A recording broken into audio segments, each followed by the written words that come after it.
Good day everyone, I'm Normina Macadato and let's proceed to the primary source. Mario Harbosa write to Rizal about taxes. So let's proceed to the primary source. Mario Harbosa writes to Rizal about taxes.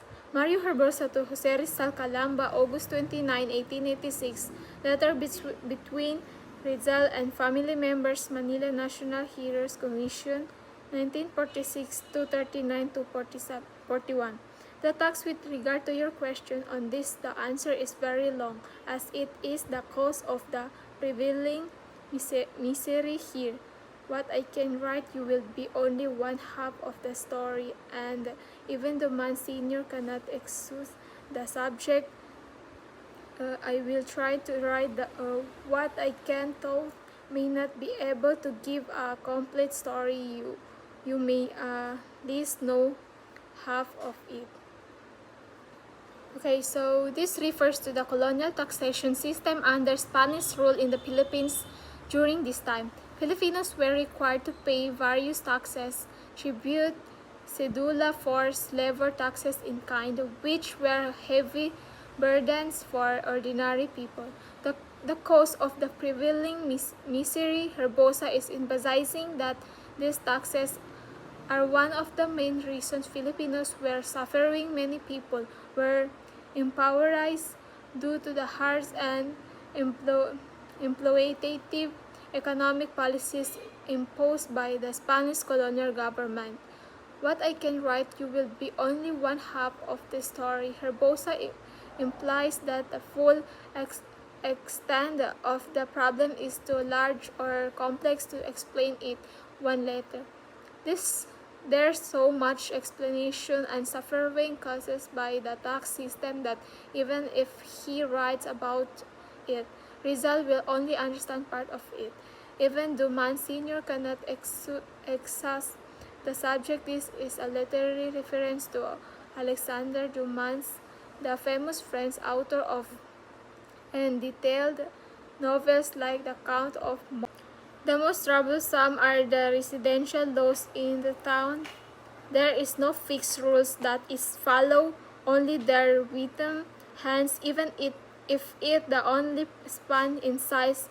If a stone wall is added, 50 pesos must be paid, the lowest being 20 pesos. But a nipa or kogon house pay only 1 peso for an area of 10 fathoms square. Another feature of this system is that on the day you accept the conditions, the contract will be written, which cannot be changed for 4 years, but the tax is increased every year. So the word most troublesome are the resident laws in the town. The town residents were heavily burdened by residential property taxes. These taxes were described as the most difficult and unfair to deal with. There is no fixed rule, only the rhythm. Taxes were based on the arbitrary decision of the authorities. The word rhythm means that decisions were made based on personal desires on random choices, not laws or standards. This show a lack of fairness or consistency in how taxes were applied. So even if it only one span in size, if a stone wall is added, 50 pesos must be paid. Even very small house, as small as a span about 9 inches, were heavily taxed if they had improvement like stone walls. The lowest being 20 pesos, even the cheapest tax was still significant for common people. But nipa or kogon house pay only 1 pesos. Simple native style homes made of a nipa or kogon grass were taxed much less. So for these reasons, for 2 years, Now the payment of the tax is confused, and little by little the fears of the resident here of the word vacant is being dispelled, which our ancestors had feared so much. The result is bargaining like they do in booing fish. It is advisable to offer a low future, and payment can be postponed, unlike before when people were very much afraid to pay after May. So payment of the tax is confused. The tax collection is no longer strictly enforced. Fears of the word vacant is being dispelled. People no longer fear losing property or being penalized for late payment. Result is bargaining like they do in booing fish. So people treat tax payment casually, even trying to haggle or daily. Advisable to offer a low future. It's become common to understand how much one and pay late without consequence.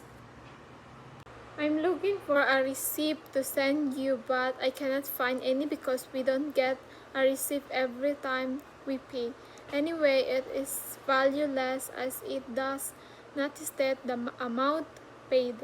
It only says that the tax for that year was paid without stating whether it is 5 centavos, 25 centavos, 100 or 1,000 pesos. So Mario Herbosa is trying to find a receipt to send to Rizal prove a tax payment, but he cannot find one. He explains that receipts are not allowed given when taxes are paid, even when they are, and receipts are not useful because they do not state how much was actually paid. They just say that the tax for that year was paid without mentioning the specific amount, whether it was 5 centavos or 1,000 pesos. So lacks of receipt. This show a problem in the system. Tax payments were not properly documented. This lack of receipt made it hard to prove that payments were made. No state amount. Even when receipts were given, they were not detailed. Without a clean amount written, there is no transparency. Okay, so the resident who asks or get the said receipt accept it with closed eyes. The receipt has no signature in the place where the amount paid out to be although it bears their name. Until now, I cannot comprehend why some are signed and others are not. This is more or less what is happening here in the payment of the land tax, and it has been so for many years since I can remember. So with closed eyes. The press with closed eyes means that people don't complain or question the flow system. They simply accept receipts that are incomplete or improperly filled out. Receipts lack important details. The amount paid is supposed to be written and signed, but often it's missing. Some receipts have signatures, others don't, and there's no clear explanation. System problem. This situation is not new. It's been going on for many years. Herbosa is posting out that the issue is deeply rooted in the system, likely due to inefficiency. Besides this, the taxes on the plants in the fields that are far from the town, like the land in Patol, are various. The tax on the palay is separate from the tax of maize, mongo and garlic. There is no limit to this tax, for they fix in themselves since July.